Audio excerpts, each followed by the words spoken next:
Welcome back to Beyond the Uniform. I'm Justin Asiri, and each week I interview military veterans about their civilian career. Today is episode number 94 with Phile McConkey. Well, I was 27 years old, 158 pounds. I hadn't played football in 5 years.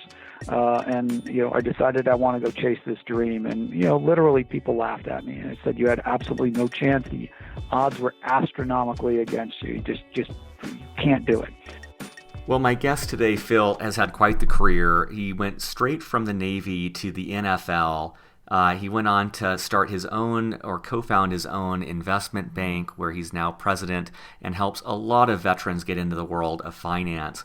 And I think that beyond those two topics in particular, I think his message is applicable for every veteran because it's one of resilience. He talks about having the courage to pursue your dream, whether that's the NFL or a concert pianist, just really turning down the volume on critics and detractors and having that determination to pursue that dream and to keep coming back. He talks about, being 27 and 150 pounds and everyone doubting his ability to go for the NFL. He talks about being cut many times from the NFL and fighting his way back, and how that has helped him in entrepreneurship, starting his own company, how that's helped him in finance, and how that is an attribute for any veteran in whatever you'd like to do. He also talks a lot about the world of finance. His company, Academy Securities, it employs a lot of veterans as an investment bank. So he has good advice about how veterans might find their way in and through the world of finance. As always, at beyondtheuniform.io, you'll find show notes where you'll find all the references we discuss. You'll also find an offer from audible.com for a free audio book to get started listening to a book on the go today. The proceeds from that do help offset the cost of the show. So with that, let's dive in to my interview with Phil. Well, joining me today in San Diego, California is Phile McConkey. Phil, welcome to Beyond the Uniform. I am honored to talk with you and with all of our great veterans active and those that are transitioning and those that have transitioned, Justin. So it's my pleasure to be with you. Well, for listeners, I wanted to give a very brief background on Phil. He has a very impressive background. He is currently the President of Academy Securities, our nation's first and only post 9/11 military veteran and disabled veteran-owned and operated investment bank and broker-dealer. He started out, he served in this capacity for the last 6 years and started out at the Naval Academy, after which he served for 5 years as a Naval Aviator. After his military service, he spent 6 years in the NFL with the Packers, Cardinals, Chargers, and the Giants, where he won the Super Bowl. And so, Phil, just to start off, anything to add or amend from that background? Just a loving father of May and husband of Aaron. So that's, I guess, the more important part of everything. That's awesome. In life, it's the people around you, and hopefully I'm a great friend to so many, and those are the real things in life that count. Well, I always like to start with just learning about the story of how you decided to leave the military and how you approached that decision. Well, I think it was a different time. First of all, I joined the military after a war ended. So I got to the Naval Academy in the summer of 1975. Vietnam was only a year and a half old, I guess. It ended sometime in 1973, I believe. So the anti-war sentiment was pervasive at that point. But I still wanted to serve my country, wanted to get a great education. And I think the difference is when I look at, a lot of our heroes today, again, I joined the military after war ended. Most of our great heroes today joined the military after war started, right? They joined after we were attacked on 9/11. They joined after the war started in Afghanistan. They joined after the war started in Iraq. I would like to think that I would be as brave as many as these heroes, but I'm not so sure. I wonder if I would have, or even my contemporaries would have sacrificed and been as brave to join the military, while these wars were raging. So I'm in awe of our, I've always been in awe. I've been in awe of the military, that preceded me, especially, obviously the greatest generation, but, even the Vietnam veterans who were vilified, who, I got people now thanking me fire service. Nobody was thanking, Vietnam veterans back then, and they deserve our thanks. And because of the sacrifices of many of those individuals, I got to serve in peacetime. The only war that was going on then was a Cold War. So I'm in awe of their sacrifice, and I'm in awe of the sacrifice of those that came, after me. And, even those, my contemporaries that served, and many of them served for decades. So I'm inspired by them, their service, and again, this post 9/11 military veteran community. They're just to me a real special group of people, and I just believe that this is the next greatest generation. I think that they're transitioning, and they're going to do some incredible things for our country, just like the greatest generation did. So, long-winded answer. When you talk about my transition, it was different again. 1984. Again, Cold War's going on, and I, had gone to the Naval Academy and wanted to serve my country, but I wanted to play football, and I had a great career there. And after I graduated, I thought I'd be in the Navy for maybe 20 years, 30 years, but a few years into my commitment, I just started getting this bug, and this dream that I had all my life of playing pro football, reappeared. And when I thought it was dead, or it was just dormant, and I decided I didn't want to be an old man wondering if I could have made it and if I could have realized my dream. So I decided to get out when my commitment was up to chase a dream. I've thought often about whether or not I would have made that transition if a war was raging. I don't know. It's just something that I think about often. And again, I would like to think that I am or was as brave as many of our current military personnel and those that are transitioning. I appreciate that, and I just also appreciate, from an external view of what I see from your career, how much of what you've done, and I'm excited to get into Academy Securities, but so much of what you've done is empowering so many veterans and helping so many veterans in this career and in this company. And so I just love that you've taken that passion and you've used it to continue to help the military community. I think that's extremely admirable. Well, we always say when we started this company, we had a simple premise of taking a Wall Street veteran and pairing them with a military veteran, a transitioning military veteran. We believe that 1 + 1, equaled 3. When you took the networking ability, the ability to generate revenue day one, and what Wall Street professionals have gone through, take that experience, and when you pair them with a military veteran that have such incredible expertise in a lot of areas and experiences that are just phenomenal, those things would translate into us being able to add more value for our customers. By taking the best of the military culture to Wall Street and financial services, we thought it would resonate, with our clients, differentiating ourselves. When I talk about the best of the military culture, I'm talking about honesty, integrity, loyalty, teamwork, service. We are in a service industry. When you strive to put the interests of your clients ahead of your own, again, we thought that would be value add to our customers, and it's been the case. As we've built this firm, it's truly been that way.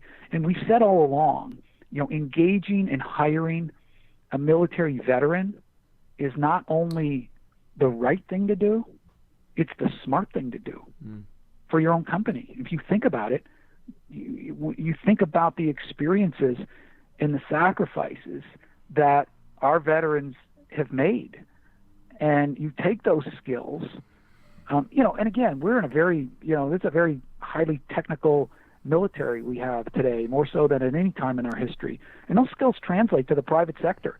Our task is to get military veterans to understand how their experiences can translate into the private sector in jobs, and also at the same time taking corporations in the private sector and getting them to understand what incredible value military veterans are for their own company. They're going to enhance those companies. They're going to improve those companies. As I said before, this is the next greatest generation. The World War II greatest generation, they saved the world from tyranny, and then they came back and they transitioned and they built the United States up to an economic power, to levels of prosperity unseen in the history of the civilized world. Our true belief is these transitioning veterans, Iraq, Afghanistan, are capable and are currently doing the same thing for our country and our private sector and our businesses. So it's the smart thing to do for companies to engage veterans and disabled veterans. You know, we have a young man here that we were recruiting and had an accident and just has just tremendous obstacles and hurdles to overcome every single day of his life just to get to the office. And I remember when we recruited him, sight unseen, because he wanted to be in Southern California because they did outfit him with a vehicle to drive and it's just easier getting around. And when he asked what the hardest thing about selling was, because he didn't know anything about selling or financial services, and I remember describing the tough task of cold calling and how difficult it is to pick up the phone and call somebody that you've never met before that doesn't know you and introduce yourself in the company, and they hang up on you or they tell you where to go or they're not interested and you've got to be persistent and blah blah blah, and this is so tough. And when I got done with the preaching about that, he said to me, well, when you're making these cold calls, is anybody shooting at you?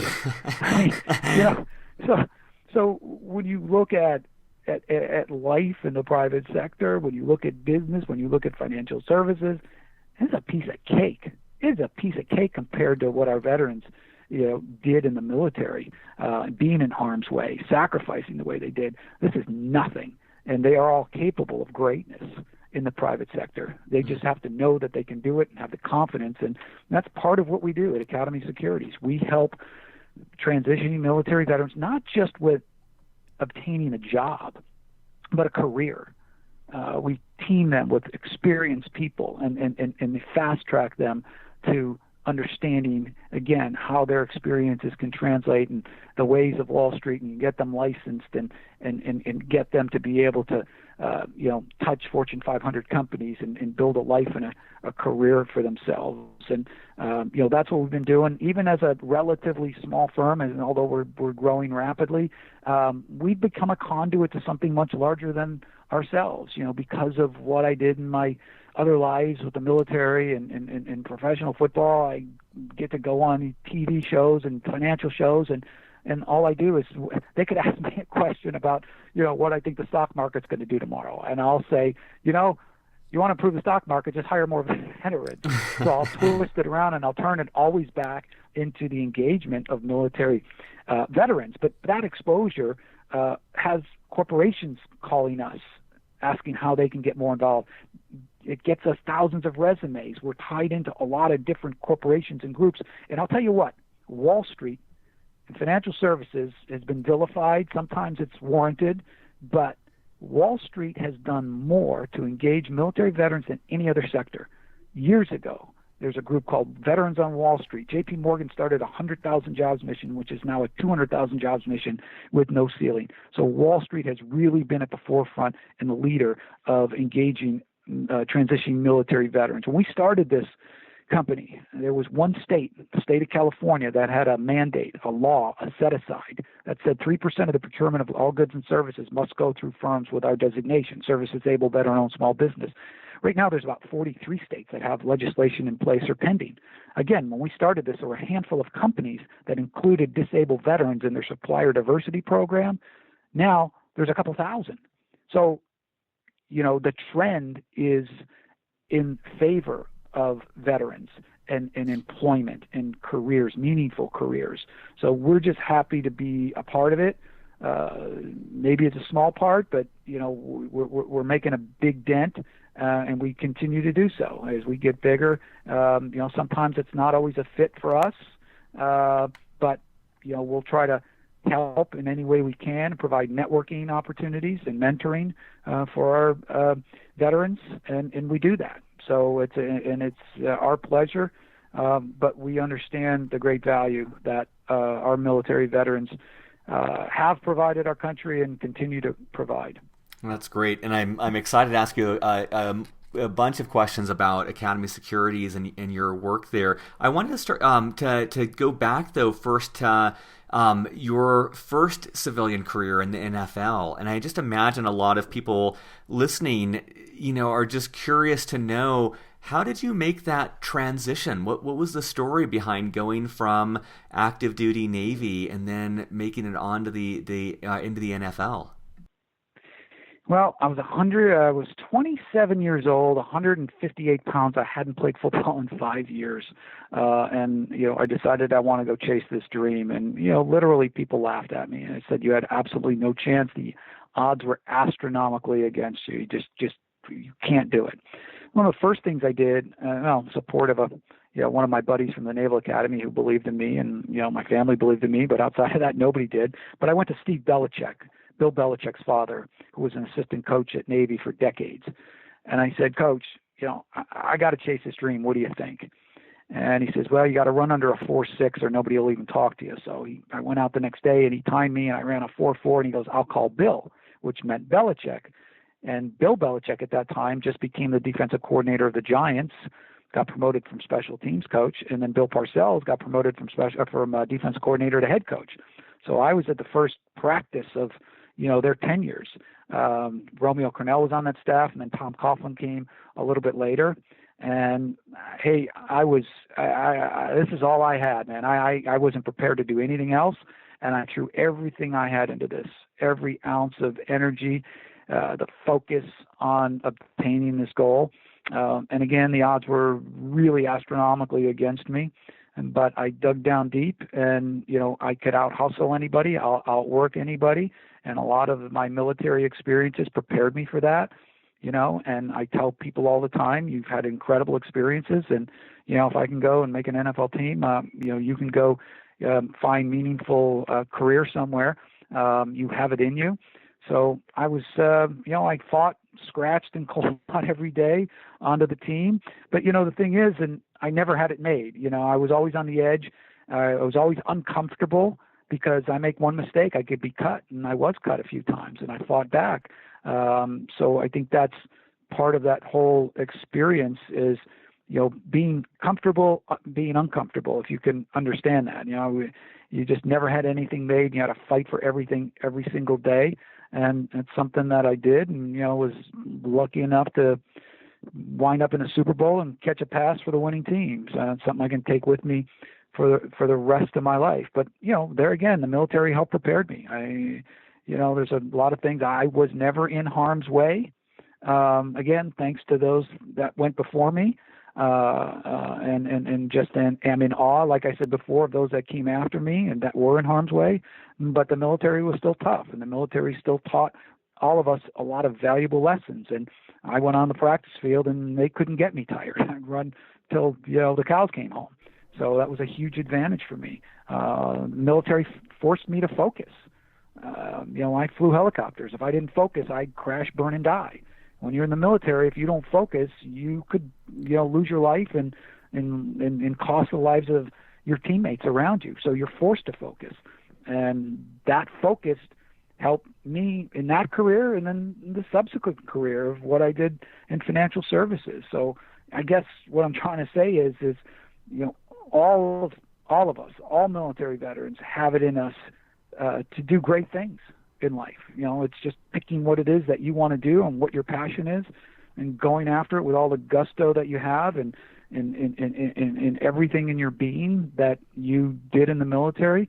The rest of the stuff is easy. I tell the guys all the time, what you did in the military is 100 times harder than civilian life.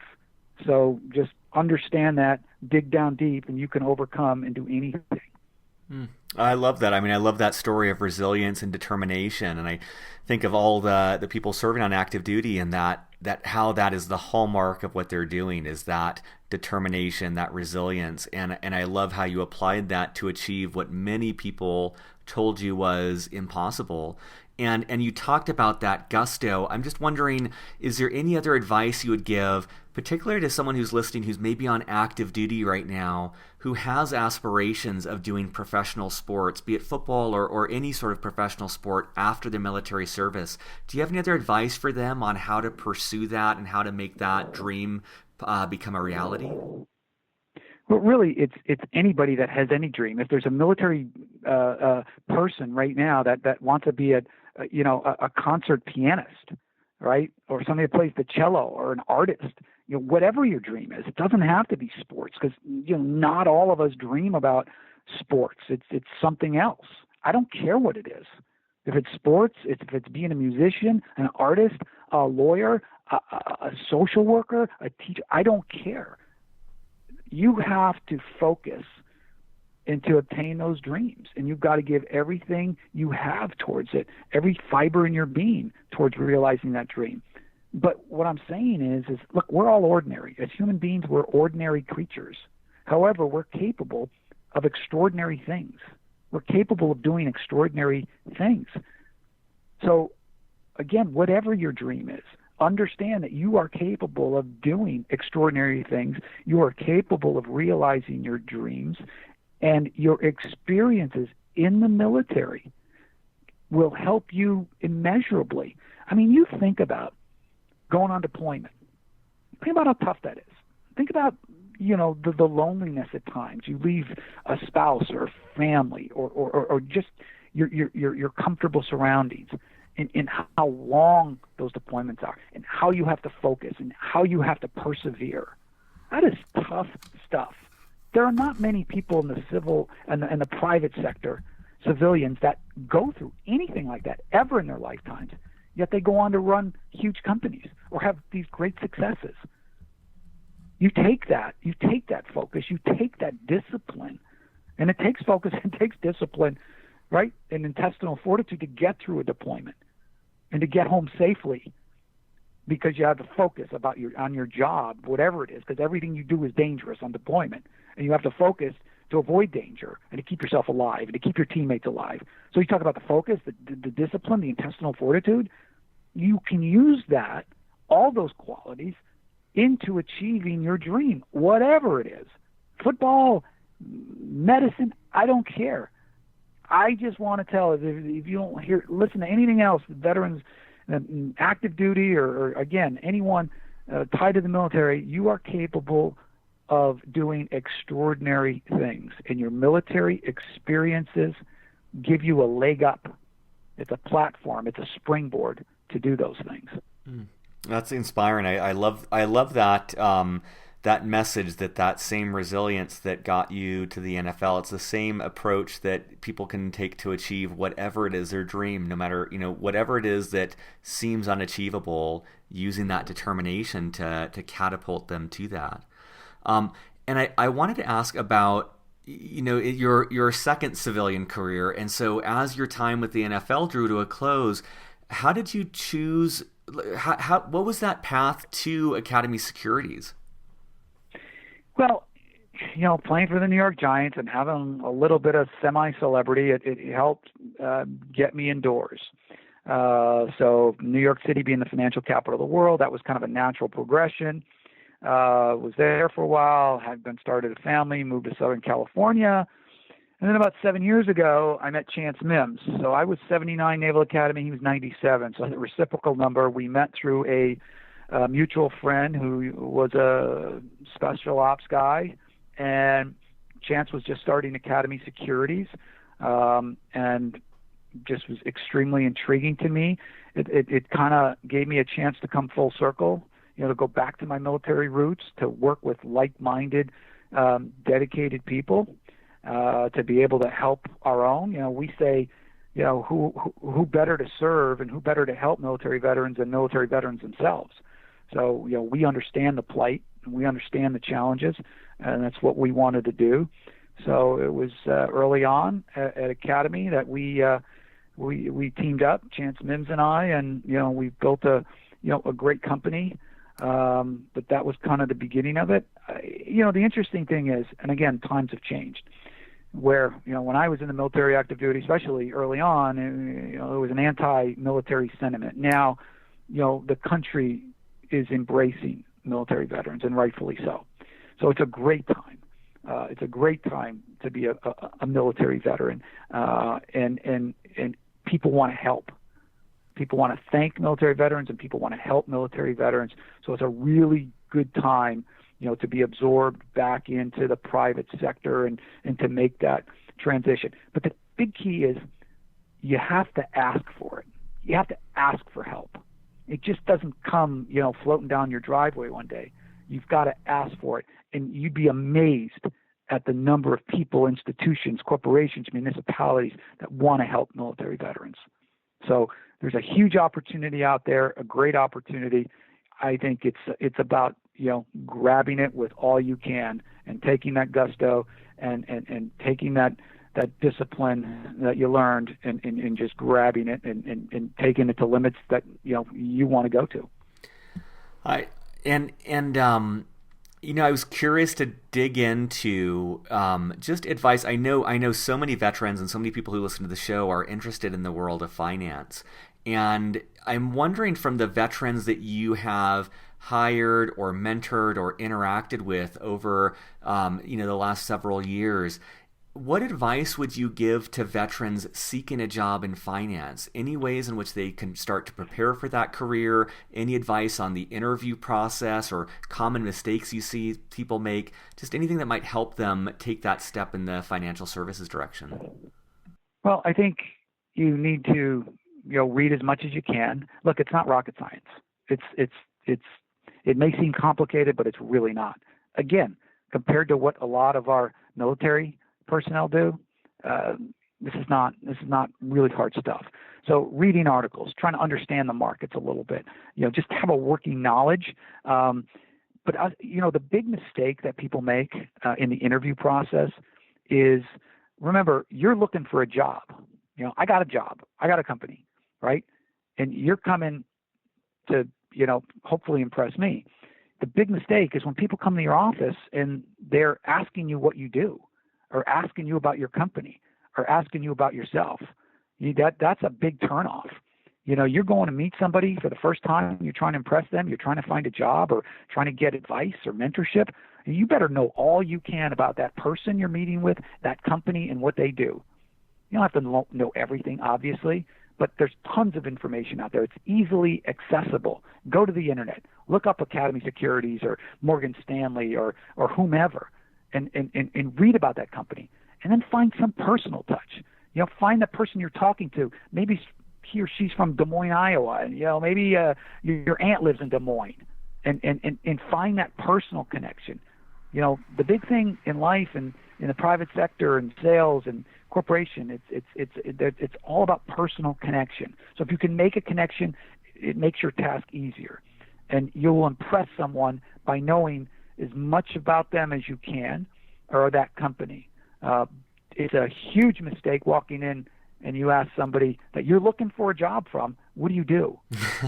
Well, you're telling me you got no interest in what I do. You want the easy way out, and I'm not giving. It's hard. There's a lot of people looking for that job. So you need to impress.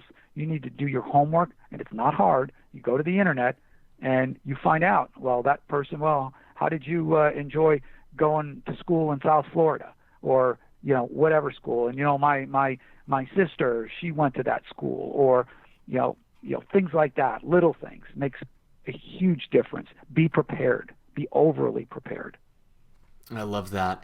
I'm also realizing, as you're saying this, not only do you run Academy Securities, but you grew this from the ground up. And I know so many listeners are interested in entrepreneurship and aspire to start a company and grow a company.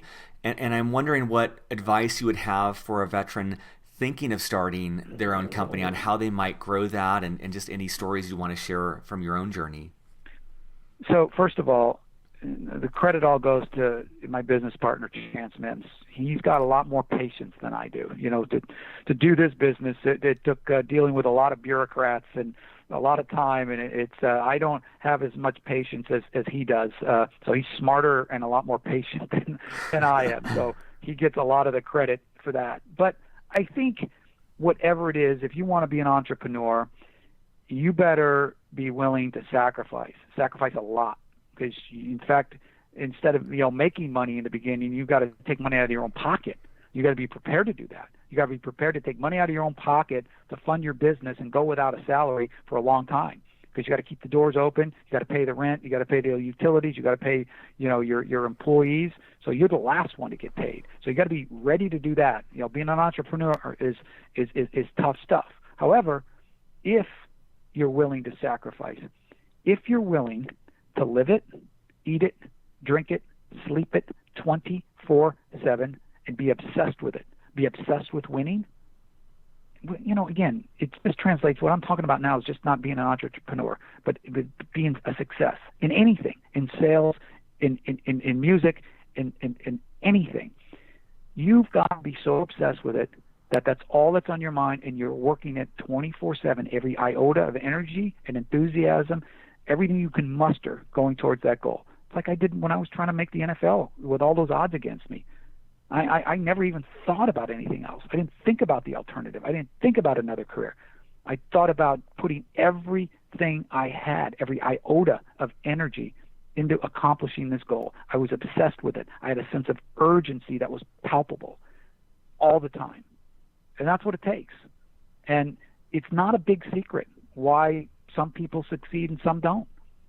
Are you willing to pay the price?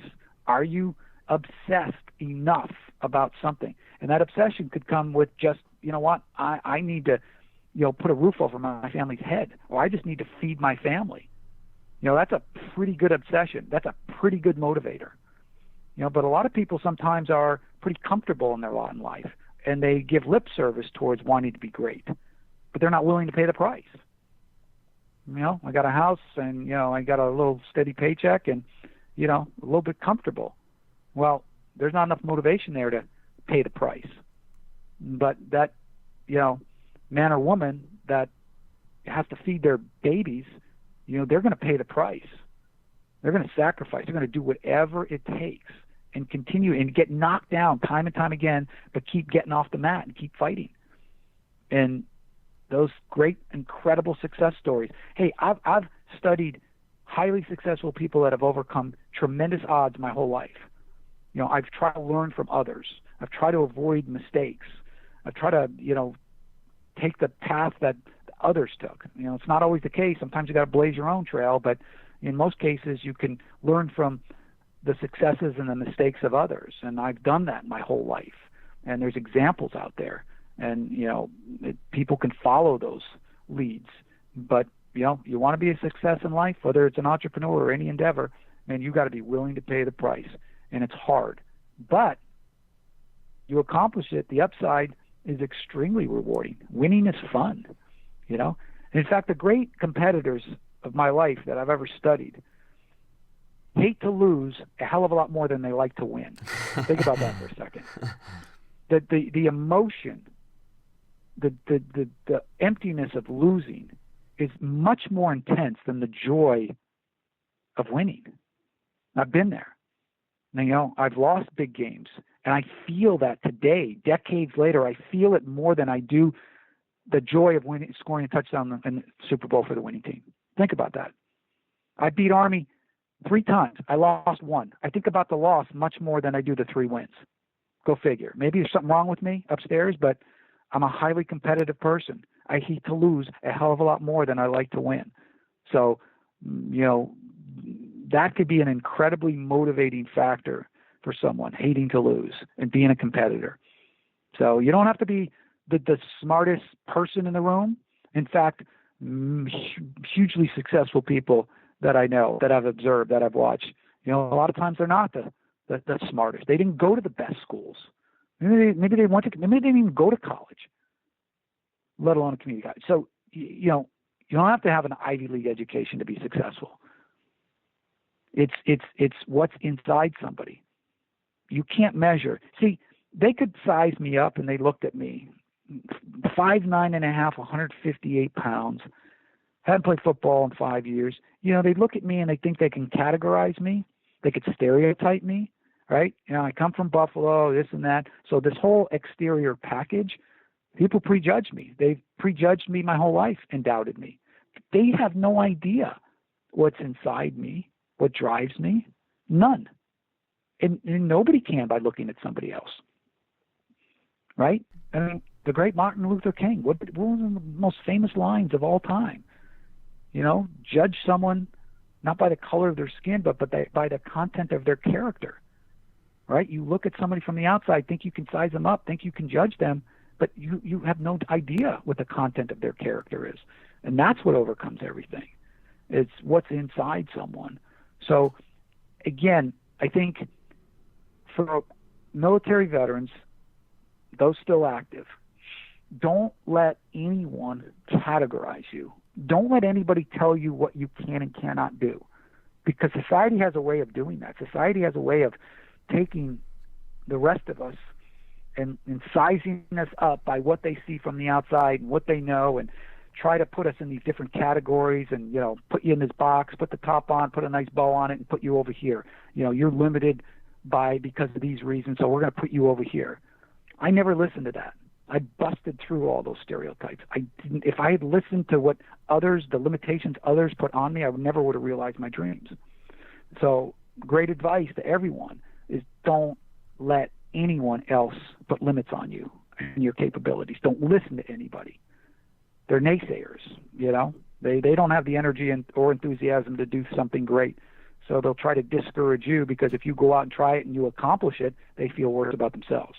So don't listen to them. I think of, at the Naval Academy, they made us memorize that man in the arena. And that's what comes to mind as you speak of that. Teddy Roosevelt. Yes. Teddy Roosevelt. Yep. I had that saying in my cap at the Naval Academy, yep. Inside, folded up, and I carried it in my pocket. I had it with me when I played for the Giants. The man in the arena, whose face is marred with blood and sweat and tears, and it's one of the great things. I'd recommend everyone, take a look at that great passage. Yeah, it's so relevant to what you're saying, and to the path of entrepreneurship, or the path of anything, of going after a dream, and just learning to shut out the naysayers, learning to just turn down the volume on anyone who has doubt, and just crank up the volume on those who are in your corner. And you talked about, when you went out for the NFL, you talked about, you had mentioned 2 people in your family who were in your corner cheering you on, and learning to listen to those voices rather than the ones who are just trying to dissuade you, or trying to let their own fear control your life. And yep. So I think that's such a powerful words of wisdom you share. Well, I totally believe it, and I want everybody else to believe it. I'm wondering, I'm imagining that listeners are also curious about, for you, what your life is like being president at Academy Securities, and having achieved this senior role in the world of finance. Could you share more about, what sorts of things do you do throughout the week and throughout a given day? Well, it's all about competition. When you're at a firm like ours, it's about winning. It's about getting better. It's honing your skills and having your teammates, do the same. Bill Belichick has a pretty simple mantra: do your job. And if everybody and military people understand that you got to do your job, because if you don't, you harm yourself and the person next to you. Everybody's got to do their job, work as unison. The big thing about being teams and successful teams, and what we do here, and what I've done my whole life when I'm playing football at the Naval Academy and the Giants, everyone on that team is important. And when the culture of a team or a company is that everyone is important, that's how you win. Give you a great example. I'm playing with the Giants. I'm a punt returner. It's the lowliest job on the field. Nobody wants to do it. Not because you get hit hard, but because it's hard to catch that ball that's kicked into so high in the air, it comes down with ice on it. You throw in the wind and the spiral, and it's just horrific. So nobody wants to do it. So I was kind of low man on the totem pole. I had the worst job on a football field. Nobody wants to do that. Yet it's very important.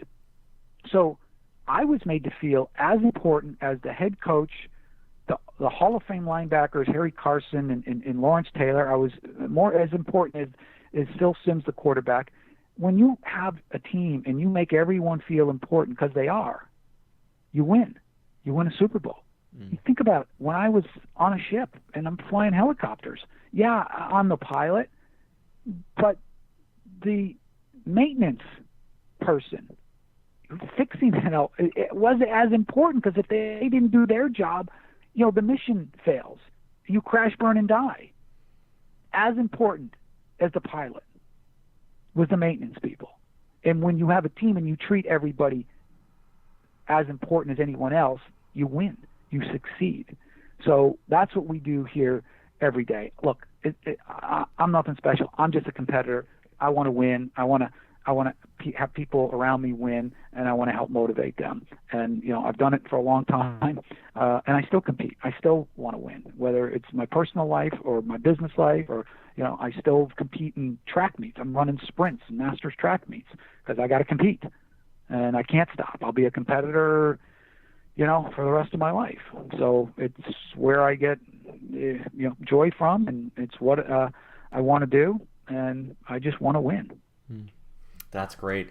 I wanted to also ask you about resources, and you had mentioned earlier Veterans on Wall Street. I just spoke and interviewed Chris Perkins, who's over at Citi, and he had mentioned Veterans on Wall Street as well. I'm wondering, what else would you recommend to listeners who are interested in the world of finance? That could be books or podcasts or groups or anything else that you would recommend they check out? Yeah, again, I think you reach out to Veterans on Wall Street. Go to JP Morgan's 100,000 Jobs mission. There's quite a few charity organizations out there that are helping, trying to help military veterans. I'd seek them all out. I would reach every single one of them. And as far as learning, the first thing you got to do on Wall Street is get licensed. You can't do anything unless you have a securities license, which is a Series 7. So, and the only way you can study for that Series 7 is to be sponsored by a registered firm like Academy Securities or JP Morgan or Morgan Stanley. So, that's kind of a daunting task. If you're still active duty, it's a pretty tough thing to do. But if you can't do that, read the Wall Street Journal. Just pick up any newspaper or go online and look at CNBC.com or Yahoo Finance and just start reading. And absorbing as much as you can. To me, that's the best thing. If you're really into it, pick up Barron's once a week. It's all you need to know. And it's not anything that's overly complicated. It may seem so at first, but you can learn the basics. You can go online and basics in finance, and there's more information than you could ever believe. So it's at your fingertips. If you got an interest, it's there. You got to want it. You got to have a voracious appetite to learn and to win and to compete. And if you do, you're going to be successful. And one other thing I wanted to ask as well is, what's it like? What is the experience like for a veteran who's a new hire at Academy Securities? I'm just trying to paint the picture for veterans listening. If I can't imagine any veteran who wouldn't want to return to or live in San Diego. And so I'm wondering if they were to be lucky enough to work at Academy Securities, what does that career progression look like? Well, first of all, we have offices not only in San Diego, but we're in New York City, Chapel Hill, North Carolina, Chicago, and Boston. So there's a lot of different areas. But what it looks like for we actually just hired a enlisted Marine, and he's in our New York office. And currently, he's studying for his exams while he's being tutored in the business. So as he studies, we can give him exposure to the corporate world and what we do, and there's an outreach, and that person will start calling on different Fortune 500 companies to introduce. There's not a lot you can do before you're licensed, but after you're licensed, you can, talk to different corporations and, open the door towards, we always say we want to get the smartest person in the room. You've got this hook being with a disabled veteran organization, and people will listen to you, and you can get in the door. Your job is to open the door initially, get the smartest person at Academy in the door to help you, and then eventually you become the smartest person in the room.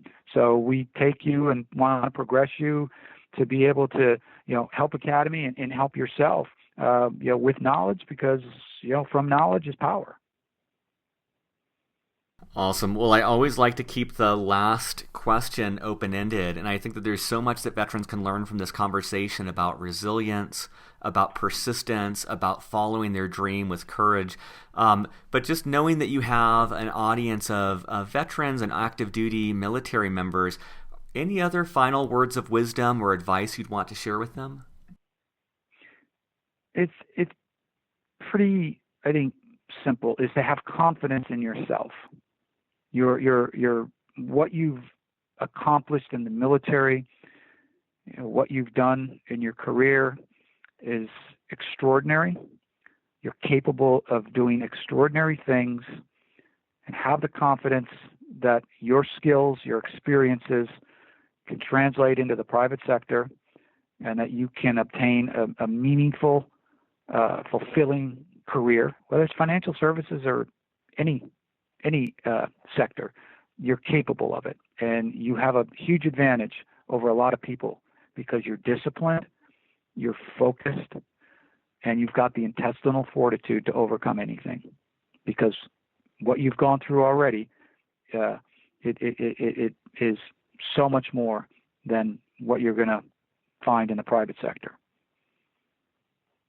Well, Phil, this is great. I appreciate your example, and I appreciate your words for the listeners, and encourage listeners to check out the show notes. I'll have links there to Academy Securities. I'll have a link to Man in the Arena and Veterans on Wall Street and the 100,000 Jobs Mission.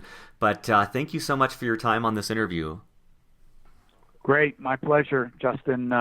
Always willing to help our great heroes, and good luck to everyone. Surface.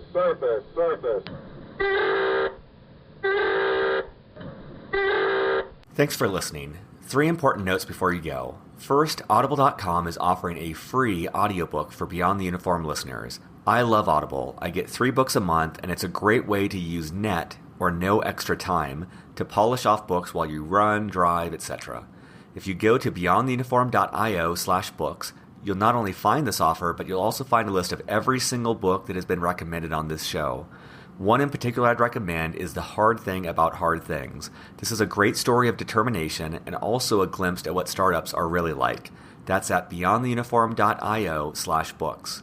Second, there are so many great resources out there for veterans, it can be difficult to know all about them. That's why at beyondtheuniform.io/directory, you'll find a list of every single resource that's been mentioned on the show or that I've been able to find. You can also add your own if you find one I've missed. Lastly, I've put together several different free ebooks that provide data for veterans about their civilian career possibilities. This quantitative information serves as a great complement to the qualitative interviews I do each week. Go to beyondtheuniform.io, click on resources, and you'll be all set. Have a great week, and I'll be back next week with more interviews with military veterans about their civilian career.